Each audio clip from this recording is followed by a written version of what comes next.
My name is John Perrott from Armaments by Design. I have been in engineering and manufacturing for over 50 years with my own family business. We have been established in this business for nearly 5 years. In the last 2.5 years, we have been developing our own high-end target rifle actions. Part of the procedure for designing and manufacturing and marketing a rifle action has to be the testing. If you can't test it, you can't certify that it's safe, that it's right. Part of that was the construction of a test chamber that we could safely fire and test to destruction if necessary. The walls of the test chamber are 20 millimetres thick. The moving gate that we lift up and down to give us access to the rifle is 25 millimetres thick. So even if we explode an action, there's no possibility that anybody can get hurt. The chamber is built with escape holes so that the air pressure is not severe. It is also fitted with a big vacuum cleaner which removes the smoke and dust and powder from the firing. And the bullet, it goes through 2 layers of timber with a layer of foam in between, and then after that timber there is 1 metre of shredded recycled tyres, which becomes a very small pellet. In the event that we're firing a very large calibre and that can't stop the bullet, then the end plate is 32 millimetres thick.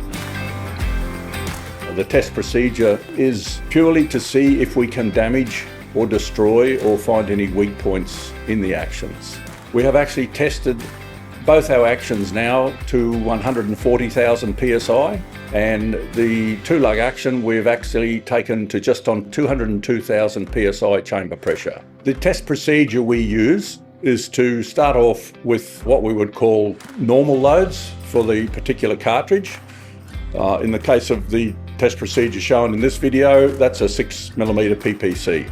Very, very common bench rest cartridge. We've started with 27 grains of 2207 ADI Australian-made powder, and that produced around the 60,000 psi of chamber pressure with no visible flattening of primers or case damage.